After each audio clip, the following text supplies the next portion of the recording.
ಎಲ್ಲರಿಗೂ ನಮಸ್ಕಾರ ವೀಕ್ಷಕರೇ. ಸೊ ನಿಮಗೆ ಅಟಲ್ ಪಿಂಚಣಿ ಯೋಜನೆಯಿಂದ ಈಗ ಏನೆಲ್ಲ ಲಾಭ ಇದೆ ಗೊತ್ತಾ?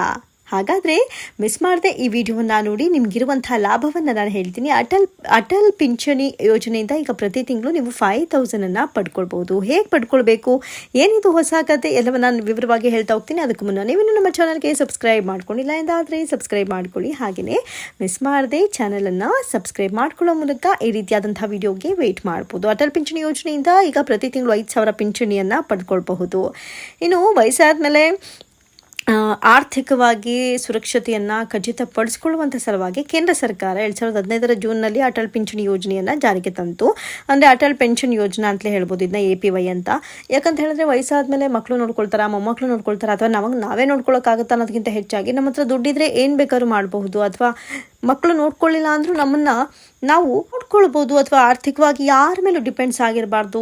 ನಾವು ನಿಮಗೂ ಗೊತ್ತಿರೋ ಹಾಗೆ ಎಷ್ಟೋ ಜನ ವಯಸ್ಸಾದವರು ಕಷ್ಟಪಡ್ತಾ ಇರೋದೇ ಹಾಗೆ.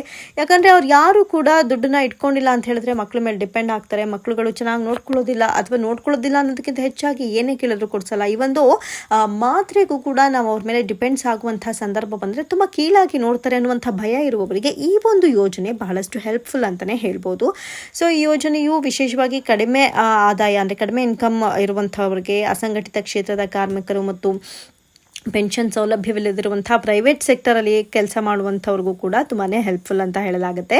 2024 ಏಪ್ರಿಲ್ನವರೆಗೆ ಈ ಯೋಜನೆಯಲ್ಲಿ 7.65 ಕೋಟಿಗೂ ಹೆಚ್ಚು ಜನ ರಿಜಿಸ್ಟರ್ ಮಾಡಿಕೊಂಡಿದ್ರು. ಒಟ್ಟು 45,974 ಕೋಟಿ ನಿಧಿ ಸಂಗ್ರಹವಾಗಿತ್ತು.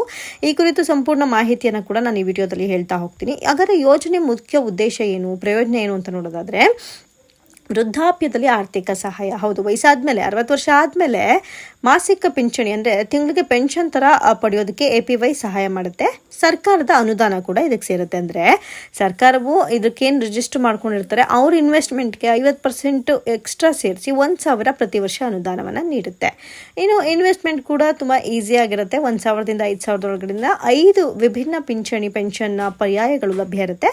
ಕುಟುಂಬ ಸುರಕ್ಷತೆ ಧ್ಯೇಯೋದ್ದೇಶ ಅಂದರೆ ಚಂದಾದಾರರ ಮರಣದ ನಂತರ ಅಥವಾ ಏನು ರಿಜಿಸ್ಟರ್ ಮಾಡ್ಕೊಂಡು ಕಟ್ಟಿರ್ತಾರೆ ಅವ್ರು ಸತ್ತ ಮೇಲೆ ಅವರ ಪತಿ ಅಥವಾ ಪತ್ನಿಗೆ ಈ ಒಂದು ಪೆನ್ಷನ್ ಮುಂದುವರಿಯುತ್ತೆ. ಈಗ ನಾವು ನೋಡ್ಬೋದು, ಗೌರ್ಮೆಂಟ್ ಜಾಬಲ್ಲಿದ್ದವ್ರು ಮಾತ್ರ ಅವ್ರು ಸತ್ತರೆ ಅವ್ರ ಹೆಂಡತಿಗೋ ಅಥವಾ ಅವ್ರ ಗಂಡಂಗೋ ದುಡ್ಡು ಹೋಗುತ್ತೆ. ಸೊ ಅದೇ ರೀತಿ ಇದರಲ್ಲಿ ನಾವು ಪ್ರೈವೇಟ್ ಸೆಕ್ಟರಲ್ಲಿ ಕೆಲಸ ಮಾಡಿದ್ರು ಕೂಡ ನಾವಿಲ್ಲ ಅಂದರೆ ನಮ್ಮ ಮಕ್ಕಳಿಗೆ ಅನ್ನೋದಕ್ಕಿಂತ ಹೆಚ್ಚಾಗಿ ನಮ್ಮ ಲೈಫ್ ಪಾರ್ಟ್ನರ್ಸ್ಗೆ ಈ ಒಂದು ದುಡ್ಡು ಹೋಗುತ್ತೆ. ಸೊ ಹಾಗಾದರೆ ಇದ್ರ ಬಗ್ಗೆ ಕಂಪ್ಲೀಟ್ ಡೀಟೇಲ್ಸನ್ನು ನೋಡ್ತಾ ಹೋಗೋಣ. ಯಾರು ಇದಕ್ಕೆ ಎಲಿಜಿಬಿಲಿಟಿ ಅಂದರೆ, ವಯಸ್ಸು 18ರಿಂದ 40 ವರ್ಷದೊಳಗಡೆ ಇರಬೇಕು. ಯಾವುದೇ ಭಾರತೀಯ ನಾಗರಿಕರು ಅಂದರೆ ನಮ್ಮ ಇಂಡಿಯಾ ಒಳಗಡೆ ಇರಬೇಕು. ಆದಾಯ ತೆರಿಗೆ ಪಾವತಿಸದ ವ್ಯಕ್ತಿಗಳು ಅಂದರೆ ಇನ್ಕಮ್ ಟ್ಯಾಕ್ಸ್ ಕಟ್ಟೋರಿಗೆ ಇದು ಅಪ್ಲಿಕೇಬಲ್ ಆಗಲ್ಲ. ಕಟ್ತಾ ಇರುವಂಥವ್ರಿಗೆ, ಖಾಸಗಿ ಅಂದರೆ ಪ್ರೈವೇಟ್ ಸೆಕ್ಟರಲ್ಲಿ ಕೆಲಸ ಮಾಡೋದವ್ರಿಗೆ. ಇನ್ನು ಯಾವುದೇ ಬ್ಯಾಂಕ್ ಅಥವಾ ಅಂಚೆ ಕಚೇರಿಯ ಉಳಿತಾಯ ಖಾತೆ ಹೊಂದಿರಬೇಕು. ಅಂದರೆ ನಿಮ್ಮದು ಕೆನರಾ ಆಗಿರ್ಬೋದು ಅಥವಾ SBI ಆಗಿರ್ಬೋದು, ಈ ಥರ ಯಾವುದಾದ್ರೂ ಆಗಿರಲಿ ಬ್ಯಾಂಕು. ಜೊತೆಗೆ ಪೋಸ್ಟ್ ಆಫೀಸ್ ಕೂಡ ಇದ್ದರೆ ನೋ ಪ್ರಾಬ್ಲಮ್. ದಾಖಲೆಗಳು ಏನೇನು ಬೇಕು ಅನ್ನೋದಾದರೆ Aadhaar card, PAN card, mobile number ಮತ್ತು ಬ್ಯಾಂಕ್ ಖಾತೆ ವಿವರ ಇರಬೇಕು. ಇನ್ನು ಪಿಂಚಣಿ ಮೊತ್ತವು ನಿಮ್ಮ ವಯಸ್ಸು ಮತ್ತು ಹೂಡಿಕೆ ಅವಧಿಯನ್ನು ಅವಲಂಬಿಸಿರುತ್ತೆ. ಫಾರ್ ಎಕ್ಸಾಂಪಲ್ ಏನೆಲ್ಲ ಇರುತ್ತೆ ಅಂತ ನೋಡೋದಾದರೆ, ಮಂತ್ಲಿ ನೀವು 1,000 ರೂಪಾಯಿ ಕಟ್ಟಿದ್ರೆ 18 ವರ್ಷದ ಹೂಡಿಕೆದಾರರ ಮಾಸಿಕ ಕಂತು 42 ಕಂತಾಗುತ್ತೆ. ಅಂದರೆ 1,000 ರೂಪಾಯಿ ನೀವು ಕಟ್ಟೋದು. ಇನ್ನು 40 ವರ್ಷದ ಹೂಡಿಕೆದಾರರ ಮಾಸಿಕ ಕಂತು 291 ರೂಪಾಯಿ ಆಗುತ್ತೆ. ಅಂದರೆ ಇದು ಹೇಗೆ ಅಂತ ಹೇಳ್ಬಿಡ್ತೀನಿ ಕೇಳಿ. ಸೊ 18 ವರ್ಷದ ಅಂದರೆ ನೀವು 18 ವರ್ಷದ ಹೂಡಿಕೆದಾರರೇನಿರ್ತೀರ, ಮಾಸಿಕ ಕಂತು 42 ರೂಪೀಸ್ ಕಟ್ತೀರಾ. 40 ಇಯರ್ಸ್ವರೆಗೂ ಕಟ್ಟಿದ್ರೆ 291 ಆಗಿರುತ್ತೆ. ಮಂತ್ಲಿ ನಿಮಗೆ 1,000 ರೂಪಾಯಿ ಬರುತ್ತೆ. ಅದೇ ರೀತಿ 18 ವರ್ಷದವರೆಗೂ ನೀವು 210 ಕಟ್ಟಿದ್ರೆ ಅಥವಾ 40 ವರ್ಷಕ್ಕೆ ಕಂಪೇರ್ ಮಾಡಿದ್ರೆ 1,454 ಕಟ್ಟಿದ್ರೆ ಮಂತ್ಲಿ 5,000 ಬರುತ್ತೆ. ಇದು ಯಾವ್ಯಾವ ರೀತಿ ಕಟ್ಬೋದು ಅಂದರೆ, ಮಾಸಿಕ ಅಂದರೆ ಮಂತ್ಲಿ, ತ್ರೈಮಾಸಿಕ ಅಂದರೆ 3 ತಿಂಗಳಿಗೊಂದ್ಸರಿ, ಅರ್ಧ ವಾರ್ಷಿಕ ಅಂದರೆ 6 ತಿಂಗಳಿಗೊಂದ್ಸರಿ, ಇಲ್ಲ ಅಂದರೆ 1 ವರ್ಷಕ್ಕೊಂದ್ಸರಿ. ಅವಧಿ ಎಷ್ಟು ವರ್ಷ ಕಟ್ಟಬೇಕು ಹಾಗಾದರೆ ಅಂತ ನೀವು ಕೇಳ್ಬೋದು. ಅದಕ್ಕೆ 20 ವರ್ಷ ಟೈಮ್ ಇರುತ್ತೆ ಅಷ್ಟೇ. ಸೊ ಅಷ್ಟು ಮಾತ್ರ ನಿಮ್ಮ ಇನ್ವೆಸ್ಟ್ಮೆಂಟ್ ಟೈಮು.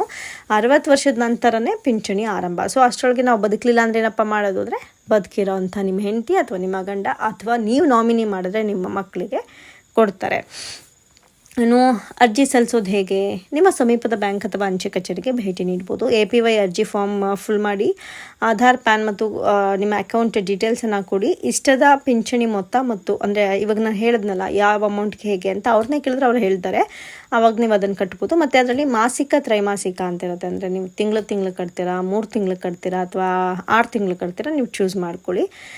ಇನ್ನು ನಿಮ್ಮ ಖಾತೆಯಿಂದ ಆಟೋ ಡೆಬಿಟ್ ಅನುಮತಿ ಕೂಡ ಇರುತ್ತೆ. ಅಂದರೆ ನೀವು ಕಟ್ಟೋಕ್ಕಾಗಲ್ಲ ಅಥವಾ ಟೆನ್ಷನಲ್ಲಿ ಏನೋ ಇರ್ತೀರ ಅನ್ನೋದಾದರೆ ನೀವು ಅದನ್ನು ಓಕೆ ಮಾಡಿರ್ಬೋದು. ಅಂದರೆ ಆಟೋ ಡೆಬಿಟ್ ಅದೇ ಕಟ್ಟಾಗುತ್ತೆ.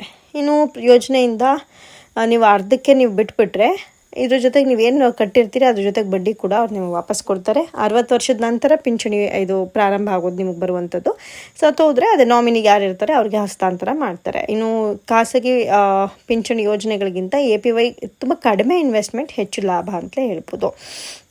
ಇನ್ನು ಈ ಒಂದು APY ಅಂದರೆ ಅಟಲ್ ಪೆನ್ಷನ್ ಯೋಜನೆ ಸಾಮಾನ್ಯ ಜನರಿಗೆ ವೃದ್ಧಾಪ್ಯದಲ್ಲಿ ಆರ್ಥಿಕ ಸ್ಥಿರತೆಯನ್ನು ನೀಡುವಂಥ ನಿಟ್ಟಿನಲ್ಲಿ ಸರ್ಕಾರದ ವಿಶ್ವಾಸಾರ್ಹ ಯೋಜನೆ ಅಂತಲೇ ಹೇಳ್ಬೋದು. ಕೇವಲ 210 ರೂಪಾಯಿ ತಿಂಗಳಿಂದ ಕಟ್ಟೋದ್ರಿಂದ 5,000ವರೆಗೂ ನೀವು ಪಡ್ಕೊಳ್ಳೋದಕ್ಕೆ ಇದು ತುಂಬಾ ಮುಖ್ಯವಾಗುತ್ತೆ. ನೀವು ಹತ್ತಿರದ ಬ್ಯಾಂಕಿಗೆ ವಿಸಿಟ್ ಮಾಡಿ APY ಬಗ್ಗೆ ಡೀಟೇಲ್ಸ್ ಕೇಳಿ ತಿಳ್ಕೊಳ್ಳಿ. ಈ ಒಂದು ಯೋಜನೆಯನ್ನು ನೀವು ಹಾಕ್ಕೊಂಡು ನಿಮ್ಮ ಲೈಫನ್ನು ನೀವು ಸುರಕ್ಷಿತವಾಗಿ ಇಟ್ಕೊಬೋದು. ಇದರಿಂದ ನೀವು ಯಾರ ಮೇಲೂ ಡಿಪೆಂಡ್ಸ್ ಆಗೋದನ್ನು ತಪ್ಪಿಸಿದಂತಾಗತ್ತೆ. ಸೊ ಇದ್ರ ಬಗ್ಗೆ ಇನ್ನೂ ಡೀಟೇಲ್ಸ್ ಬೇಕು ಅಂದರೆ ಮಿಸ್ ಮಾಡದೆ ಹತ್ತಿರದ ಪೋಸ್ಟ್ ಆಫೀಸ್ಗೆ ನೀವು ವಿಸಿಟ್ ಮಾಡ್ಕೊಳ್ಳಿ ಅಂತ ಹೇಳ್ತಾ ಈ ವಿಡಿಯೋನ ಇವತ್ತು ಎಂಡ್ ಮಾಡ್ತಾ ಇದ್ದೀವಿ. ಮತ್ತೊಂದು ಈ ರೀತಿಯಾದಂಥ ಹೆಲ್ಪ್ಫುಲ್ ವಿಡಿಯೋಗಾಗಿ ಚಾನಲನ್ನು ಸಬ್ಸ್ಕ್ರೈಬ್ ಮಾಡ್ಕೊಳ್ಳಿ. Thank you.